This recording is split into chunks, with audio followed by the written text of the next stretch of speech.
तो 10 रुपए की लॉटरी खरीद कर ये कहते हो कि मुझे 2 करोड़ रुपए आ जाए, तमन्ना तो तुम्हारी यही है। लेकिन ये तो उसकी इच्छा है ना कि 10 रुपए की लॉटरी में तुम्हें 2 करोड़ रुपए देता है या नहीं देता है।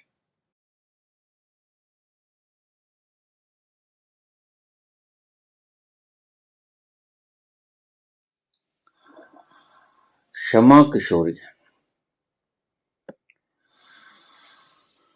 बाबा जी प्रणाम।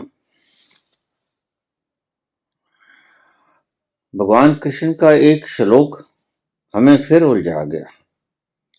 इसके सही सही से अर्थ हमारी बुद्धि कर नहीं सकती। कृपया आप मार्गदर्शन कीजिए। कर्म किए जा, फल की इच्छा मत कर रे इंसान। कर्मण्येवाधिकारस्ते मां फलेषु कदाचन। अगर फल की इच्छा न करेंगे तो कर्म ही नहीं होगा। कृपा करके उलझ गए हैं, मार्गदर्शन करें।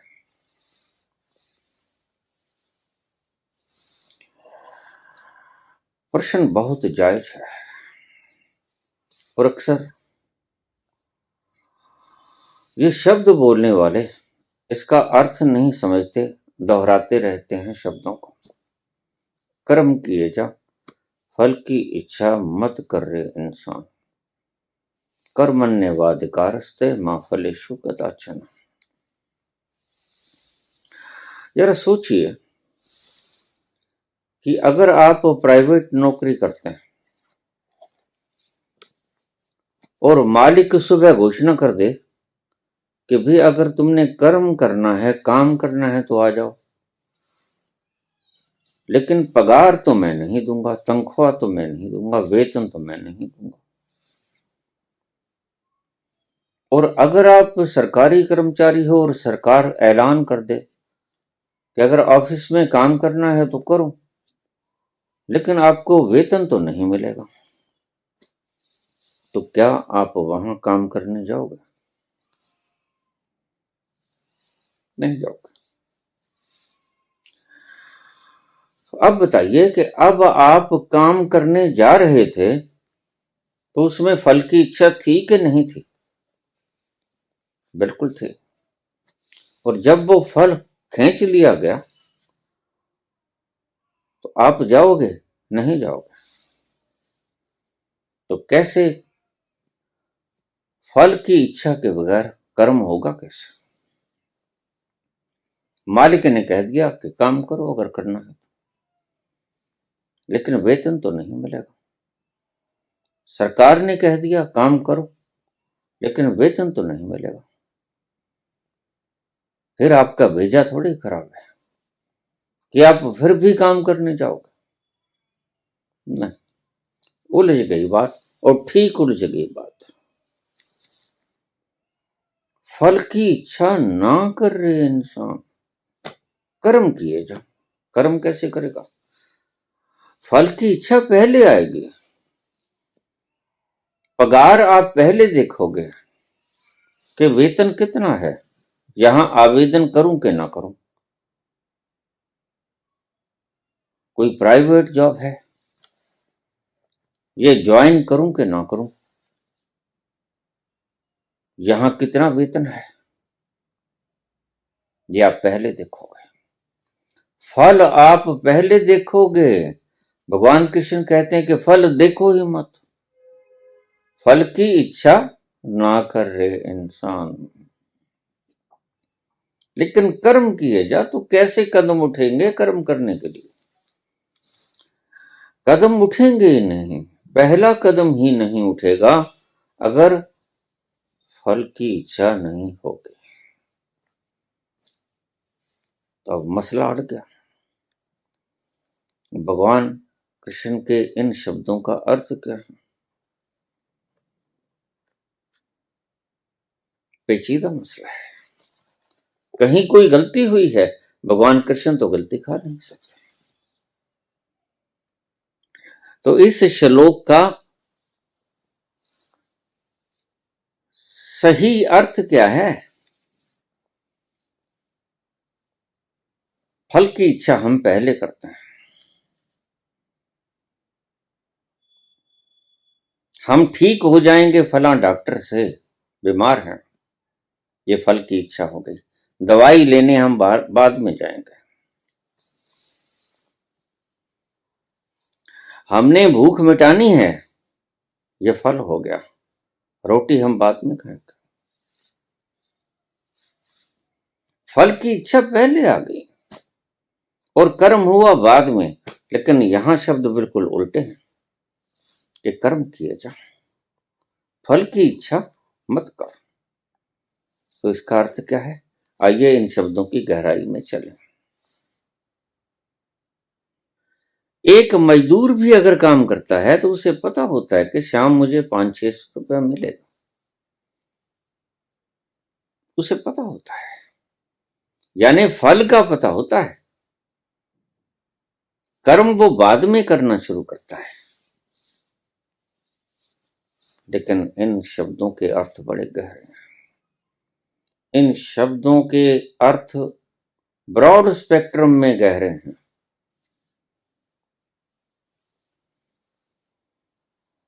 कि तू कर्म कर तल्लीनता के साथ। पहली बात, लीन हो जा, उसमें ही गुम हो जा, तेरे लिए काम ही पूजा हो जाए। वर्क इज वर्शिप, तेरे लिए काम ही पूजा हो जाए। पहली बात, जैसे ही तुम काम को पूजा बना लेते हो, तुम्हें उस काम में बहुत आनंद आता है। आजमा के देखो। रोते रोते से, चिल्लाते चिल्लाते से, दुखी होते होते से, मन को बोझ लिए लिए अगर आप कोई काम करते हो तो काम तो आप कर दोगे, लेकिन थक जाओगे, खुशी नहीं मिलेगी। तो दो बातें कहते हैं भगवान कृष्ण इसमें। पहली बात तो काम को पूरी तल्लीनता से करो, उसमें लीन हो जाओ, उसमें सब कुछ झोंक दो अपना।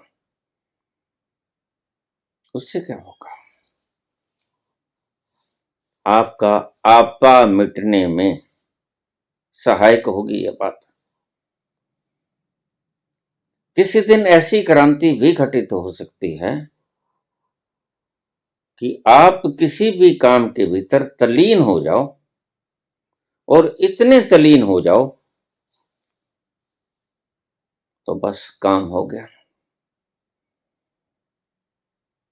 आप तल्लीन हुए तो आप गए, आप विलीन हुए। आप तल्लीन हुए तो आप विलीन हुए, और आप विलीन हुए तो आप प्रबुद्ध हुए, आप मिटे। जैसे ही आप पूरे तल्लीन हो जाते हो किसी कर्म के अंदर, वैसे ही आप पाओगे कि उस क्षण में आप नहीं रहे, काम ही रह गया। जब कोई नर्तक नाचे इस तरह से कि सिर्फ नृत्य ही रह जाए, नाच ही रह जाए, नाचने वाला खो जाए, तो वह पहुंच जाता है। जब कोई गायक गाता है ऐसे, जैसे बाबा नानक गाते हैं, कबीर गाते हैं, कि गायक ना बचे, सिर्फ गायन ही बचे, तो गायक खो गया। और अगर गायक खो गया तो कर्ता खो गया, अगर नर्तक खो गया तो कर्ता खो गया, अगर काम करने वाला खो गया तो कर्ता खो गया। और जब कर्ता खो जाता है तो क्या होता है? कृष्ण भगवान आपके संसार को देखकर नहीं चलते हैं। कृष्ण भगवान का लक्ष्य सदा ही रहता है आपके भीतरी तत्व की तरफ। कुछ भी बोलते रहे, लेकिन उनका इंगित इशारा आपके अंतस की तरफ रहता है हर वक्त।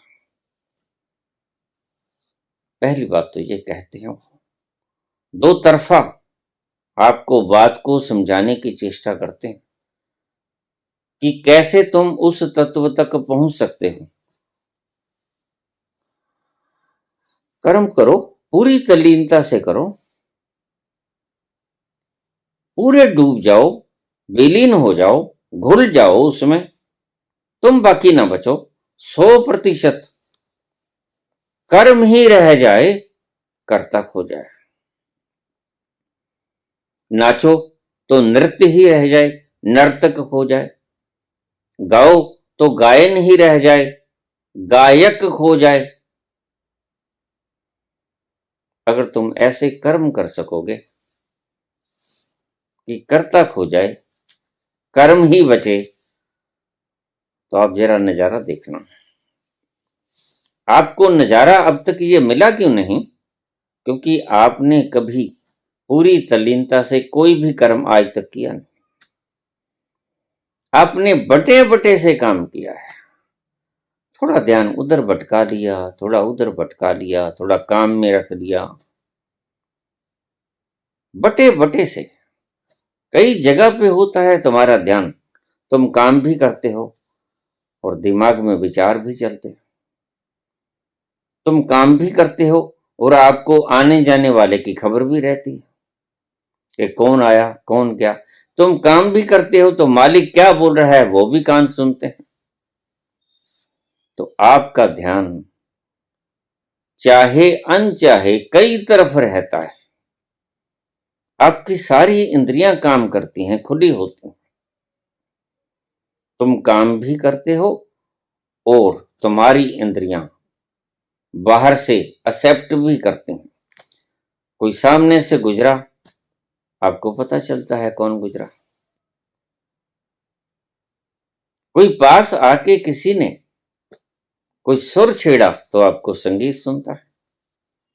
कोई मालिक ने आवाज दी, आप काम कर रहे हो, आपको आवाज भी सुनाई दी कि मालिक बुला रहा है। तो क्या आप तल्लीन थे? नहीं। अगर आप तल्लीन होते तो आपके पास आकर कोई मीठा संगीत सुनाता, आपको वो संगीत न सुनाई पड़ता। क्योंकि आपसे ज्यादा सुंदर संगीत आपके भीतर जो बज रहा है, उससे ज्यादा सुंदर संगीत और कहीं नहीं होता संसार में। सुंदर से सुंदरतम संगीत आपके भीतर बज रहा है हर पल हर घड़ी। बाहर आकर कोई आपके पास संगीत सुरताल छेड़ देता है, आपका ध्यान भंग न हो। सामने से कोई गुजर जाए तो बस परछाई ही दिखे, पता ना लगे कौन। पास से कोई गुजर जाए, उसकी पांव की धमक ही पता लगे। आपका ध्यान उस तरफ ना जाए कि देखें कौन है। आपकी सारी इंद्रियां खुली तो हों, लेकिन आप कर्म में तल्लीन हो। आंखें भी खुली हैं, सामने से कोई गुजर गया, पता नहीं कौन गुजर गया। गुजर गया, पास आके किसी ने मधुर झंकार छेड़ी, मधुर झंकार छेड़ी, लेकिन आपका ध्यान उतर गया नहीं। आप तल्लीन थे। काम करने में इतना तल्लीन हो जाओ तो आपका कर्ता भाव समाप्त हो जाएगा। और जैसे ही किसी का कर्ता भाव मिटता है, वैसे ही वो परमात्मा हो जाता है। जिस घड़ी तुम अकर्ता हुए, उस घड़ी वो विराट कर्ता बन जाता है। फिर समझना इस बात को। जिस घड़ी तुम अकर्ता होते हो, उस घड़ी वो विराट कर्ता हो जाता है। जिस घड़ी तुम अपनी पतवार को छोड़ देते हो, उस घड़ी आपकी नाव की पतवार वो विराट थाम लेता है। यही मजे की बात है। मुझे रोज कहते हैं लोग, बाबा अगर हम उसके ऊपर सब कुछ छोड़ दें तो ऐसा तो नहीं कि वो नैया डुबो देगा, ऐसा तो नहीं कि वो पतवार पकड़ेगा नहीं। मैं कहता हूं तुमने कभी अपनी पतवार उसके हाथ में छोड़ के देखी है संपूर्ण रूप से? ये तो बाबा अभी तक नहीं किया। लेकिन पूछते हैं कि अगर हम छोड़ भी दें तो क्या वो पतवार को थाम लेगा? तो मैं उसे कहता हूं कि देखो, छोड़ के देखो, क्योंकि मेरे कहने से तुम्हें कोई तसल्ली नहीं होगी। तुम्हें तसल्ली हमेशा ही होती है अपने अनुभव से। किसी के कहने से आपको कोई तसल्ली नहीं होती, भीतर आपके थोड़ा सा शंका बना रहता है। लेकिन मैं आपसे कहता हूं कि अगर आपने अपनी नाव की पतवार छोड़ दी तो थामने वाला परमात्मा के सिवा और कोई है ही नहीं। जैसे ही तुमने अपनी पतवार छोड़ी जीवन की, उसने पतवार पकड़ ली, दूसरा कोई है ही नहीं। इधर तुमने छोड़ी, उधर उसने पकड़ी। इस बात की तुम चिंता ही मत करो। लेकिन मैं तुमसे पूछता हूं, क्या अपनी नाव की पतवार छोड़ने की तुम्हारे में हिम्मत है? हिम्मत है तो छोड़ के देखो। यार की मर्जी के आगे यार का दम भर के देखो। छोड़ के तो देख।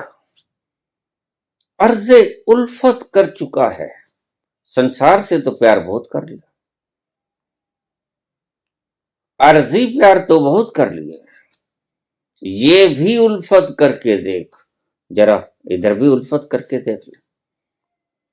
अपनी जीवन की नैया का खवैया उसे बन जाने दो। कैसे बनाओगे उसको खवैया? अपने नाव की पतवार छोड़ दो, वह थाम लेगा, क्योंकि और कोई थामने को है ही नहीं।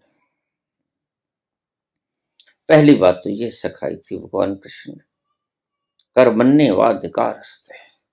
कर्म के भीतर डूब जा, लीन हो जा, तल्लीन हो जा, आपा मिटा दे। खुद ही को ध्वस्त कर दे, खुद ही को मिटा दे। जैसे ही तुम तल्लीन होते हो किसी भी काम में पूर्णतया, तो वही बात 100 डिग्री पे पानी उबल जाता है और वाष्प बन जाता है। इसमें कोई शंका वाली बात नहीं। बस तुम छोड़ने से कतराते हो, तुम प्रश्न पे प्रश्न पूछे चले जाते हो। यही रोग है आपको। प्रैक्टिकल कभी नहीं करते, थ्योरेटिकल जवाब चाहते हो, प्रयोग कभी नहीं करते। मैं कहता हूं आजमा के देखो। अर्ज़े उल्फत कर चुका है, ये भी उल्फत करके देख। इसको एक्सपेरिमेंट कर, इसको फिर पता चलेगा वह थामता है कि नहीं थामता है। बिल्कुल थामेगा। सारे संत यही कहते हैं, इसीलिए तो उन्होंने छोड़ दी अपनी नैया की पतवार, इसीलिए उस परम के हाथ में, विराट के हाथ में छोड़ दी। उन्हें पता है, वो जानते हैं। जैसे ही हम अपने जीवन की नैया की पतवार उसके हाथ में सौंपेंगे, वह झट से थाम लेगा। दूसरी बात, पहली बात, तुम्हारा कर्ता मर जाएगा। जैसे ही तुम तल्लीन भाव से 100% डूब के काम करोगे और काम बहुत बढ़िया होगा, क्योंकि तुम्हारा ध्यान इधर उधर है ही नहीं।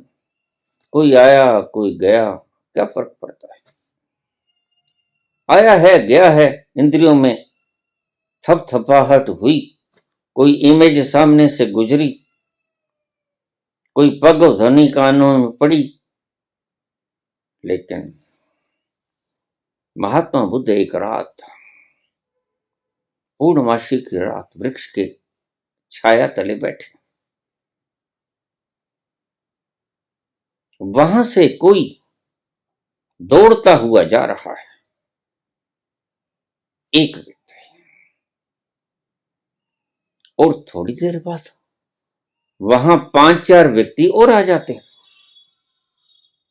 वो देखते हैं कि कोई इस वृक्ष के तले बैठा है। इसने जरूर देखा होगा, वह कोई वेश्या थी जिसके साथ वो जोर जबरदस्ती कर रहे थे, और बामुश्किल किसी तरह वो उनके चंगुल में से छूट कर आई थी और नग्न ही दौड़े चली जा रही थी। भगवान बुद्ध से पूछा उन्होंने, महाराज, हम डाकू हैं, क्या थोड़ी देर पहले आपने यहां से किसी नग्न स्त्री को जाते देखा है, भागते देखा है? तो बुद्ध बड़े शांत भाव से बोले, हाँ, थोड़ी देर पहले यहां से कोई गुजरा तो है। मेरे कानों ने आवाज सुनी, मेरी आंखों ने परछाई देखी, लेकिन मुझे ये नहीं पता कि वह आदमी था या औरत थी। उसने वस्त्र धारण करके थे या नग्न थे, मुझे ये नहीं पता। हाँ, गुजरा कोई जरूर था। बस ऐसी ही अवस्था होती है जब तुम अपने आप में तल्लीन होते हो। बस कोई गुजरा और इंद्रियों में उसकी पग ध्वनि रिकॉर्ड हुई और आंखों ने उसकी इमेज देखी, लेकिन आपको पता कुछ नहीं कि वो था कौन। बुद्ध कहते, आदमी था, औरत थी, नग्न थी, वस्त्र पहन रखे थे, नहीं पहन रखे थे, मुझे कुछ पता नहीं। गुजरा कोई जरूर। मेरे कानों ने उसकी पगध्वनि सुनी, कौन था मुझे पता नहीं। मेरी आंखों ने उसकी परछाई देखी, पता नहीं कौन था। बस ऐसे ही तुम्हारी अवस्था हो जाएगी।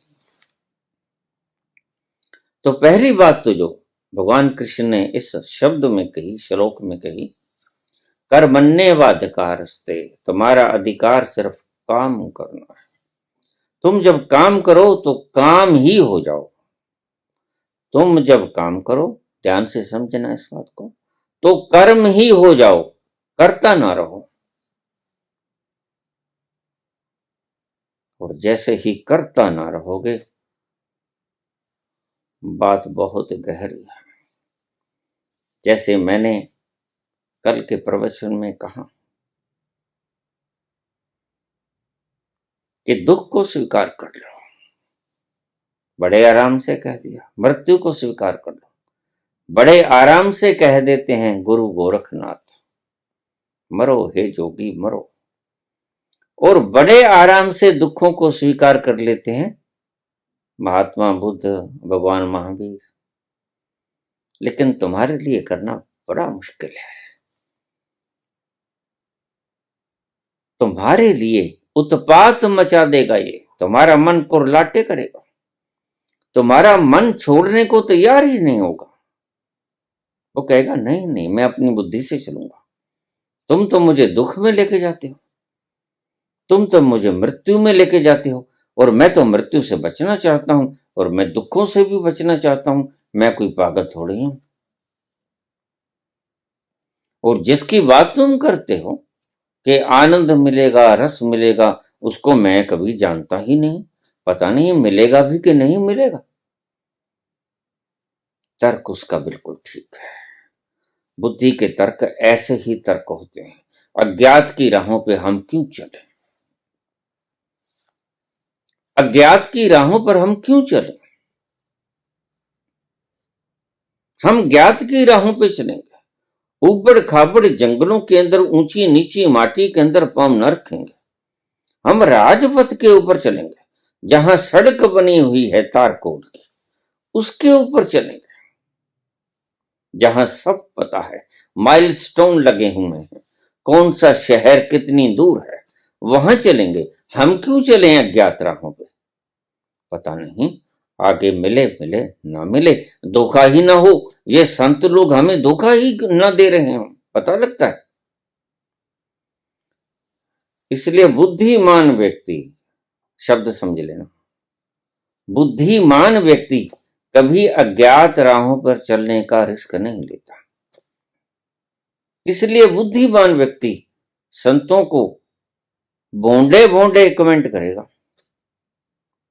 उसको तंग करने की चेष्टा करेगा, उसको दुखी करने की चेष्टा करेगा। क्यों? क्योंकि जो संत कहता है वो चुभ गया उसको। अब ललक भी है भीतर कि ऐसे रस का आस्वादन करूं,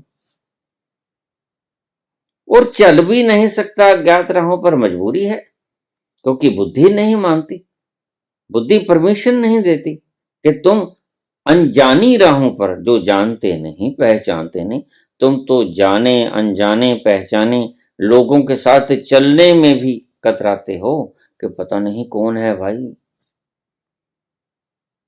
पता नहीं कौन है, रास्ते में गला ही घोंटते, पता चलता है।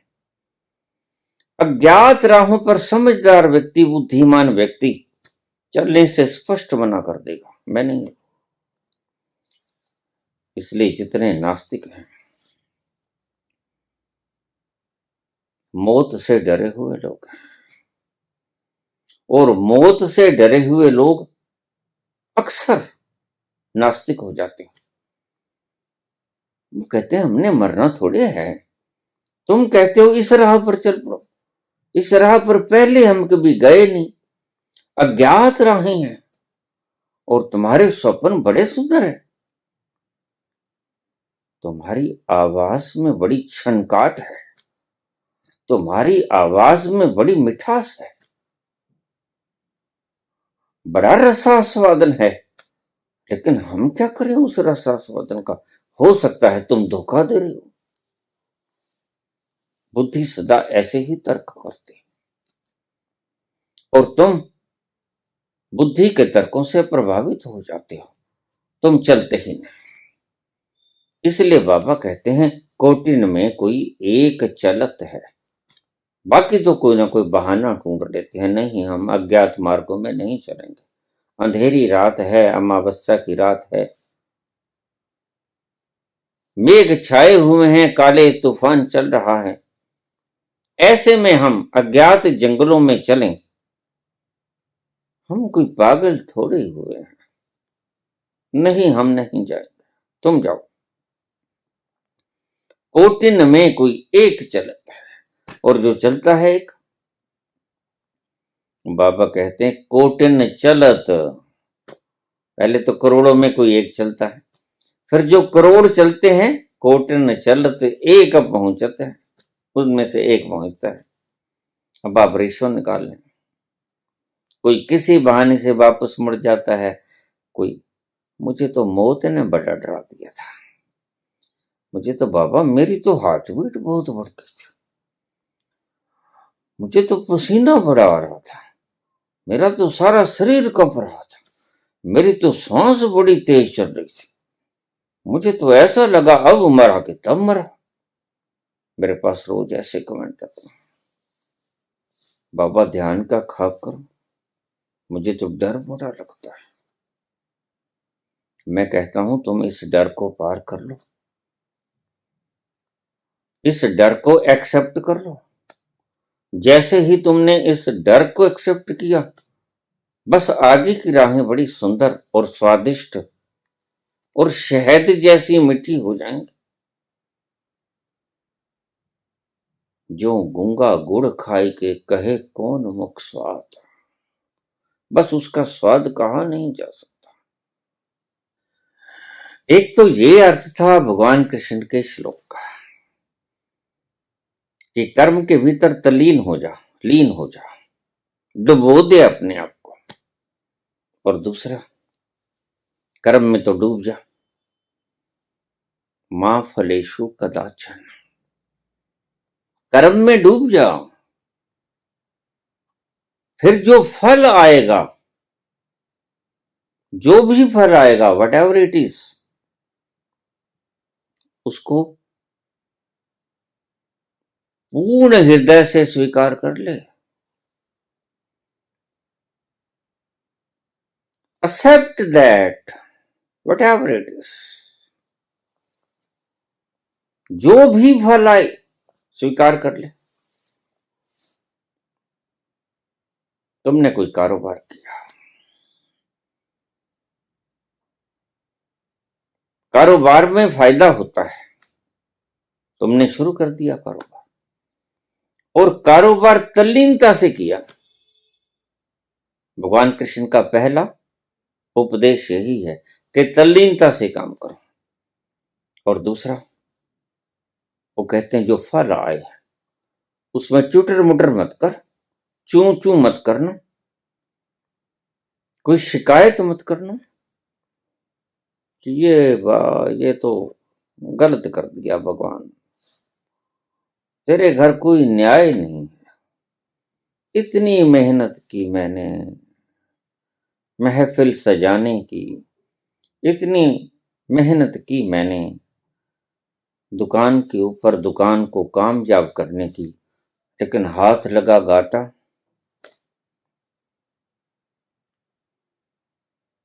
भगवान कृष्ण कहते हैं ये मत करना। मां फलेषु कदाचन, मैं जो फल दे दूं, प्रकृति जो आपको फल प्रदान कर ले, उसको सहर्ष स्वीकार कर लेना। और देखिए, अगर गौर से देखोगे तो आपके पास चारा भी कोई नहीं, सारा संसार काम करता है, कर्म तो करना ही पड़ेगा। भगवान कृष्ण कहते हैं कि आप कर्म करने से बच नहीं सकते।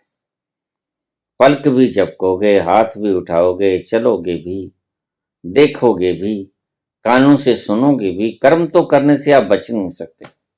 कर्म तो करोगे ही, आप कोई कटर पटर तो करोगे, वो तो करना ही पड़ेगा। लेकिन मां फलेषु कदाचन, जो भी तुम कुछ करोगे उसका फल फिर जो भी कुछ आए उसको सहर्ष हृदय से स्वीकार कर लेना। वह खुशी का फल आए, वह दुख का फल आए, वह लाभ का फल आए, वह नुकसान का फल आए, वह यश का फल आए, वह अपयश का आए, वह जीवन का फल आए, वह मृत्यु का फल आए।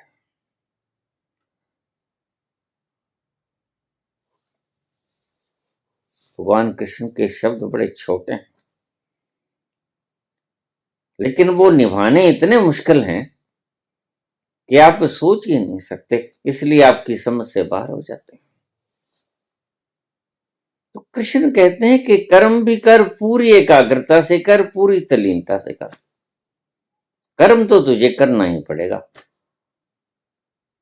कर्म तो करता ही रहेगा, पलके भी झपकेगा, सुनेगा भी, देखेगा भी, हाथ पांव भी हिलाएगा। कर्म करना पड़ेगा, भूख भी लगेगी, भोजन भी खाएगा, सब करेगा, स्नान भी करेगा, सब करेगा। लेकिन जो फल आए जीवन में, परमात्मा जो भी तू कर्म करता है उसका जो भी फल दे, उसमें कोई मीन मेख मत करना, उसमें शिकायत मत करना कि प्रभु तेरे घर में तो न्याय नहीं है, सुना था तेरे घर में न्याय है, ये तो न्याय ना हुआ, ये तो अन्याय हुआ, मैंने तो सोचा था ये फल आएगा लेकिन आ गया ये फल।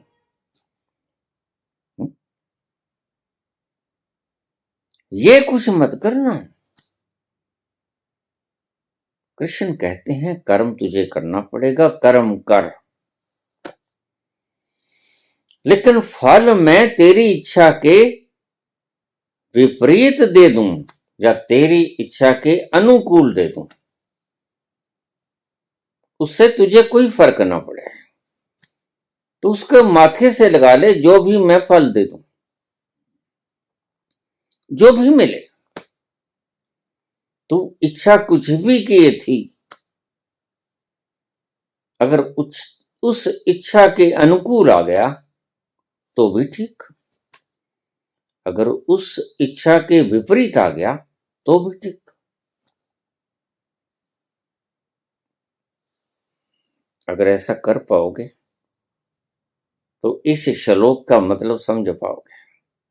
यह श्लोक इतना उथला उथला नहीं है जिसका अर्थ आपको इतना उथला उथला समझा दिया जाता है। बस फिर जो फल आए वो चाहे आपको परम जीवन मिले, वो जीवन जो आप हो, और जब मृत्यु मिले बस उसको स्वीकार कर लेना, उसमें किसी तरह का किंतु परंतु मत करना। फिर गीत मत गाना कि मैंने तो ऐसी तमन्ना की थी और तूने मुझे ये दे दिया। मैंने चांद और सितारों की तमन्ना की थी, मैंने चांद और सितारों की तमन्ना की थी, मुझको रातों की स्याही के सिवा कुछ न मिला, मैंने चांद और सितारों की तमन्ना की थी, मुझको रातों की स्याही के सिवा कुछ न मिला, मैंने चांद और सितारों की तमन्ना की थी। तुम चांद और सितारों की तमन्ना लिए कर्म करोगे तो तुम्हें रातों की स्याही के सिवा कुछ न मिलेगा। तो कृष्ण भगवान कहते हैं कि तुम अपनी तमन्नाओं को पीछे छोड़ दो, क्योंकि मानना तो वही पड़ेगा जो मेरी तमन्ना है। मां फलेषु कदाचन, कर्म तुम पूरी तल्लीनता से करो, फल मेरे विधान के हिसाब से आएगा। भगवान कृष्ण ये कहते हैं तुम्हारी तमन्ना के हिसाब से नहीं आएगा। तुम तो 10 रुपए की लॉटरी खरीद कर ये कहते हो कि मुझे 2 करोड़ रुपए आ जाए, तमन्ना तो तुम्हारी यही है, लेकिन ये तो उसकी इच्छा है ना कि 10 रुपए की लॉटरी में तुम्हें 2 करोड़ रुपए देता है या नहीं देता है। तुम तमन्ना मत करो, तुम सिर्फ लॉटरी खरीद लो, बस इतना सा काम करो। आगे आगे उस मालिक की मौज है, वो देगा तो ठीक, नहीं देगा तो फिर उलाहना मत देना, फिर ये मत कहना मुझको रातों की स्याही के सिवा कुछ ना मिला, मैंने चांद और सितारों की तमन्ना की थी। पूरी तल्लीनता से कर्म करो और उसका जो भी फल आए नेचुरली उसको पूर्ण हृदय से स्वीकार कर लो।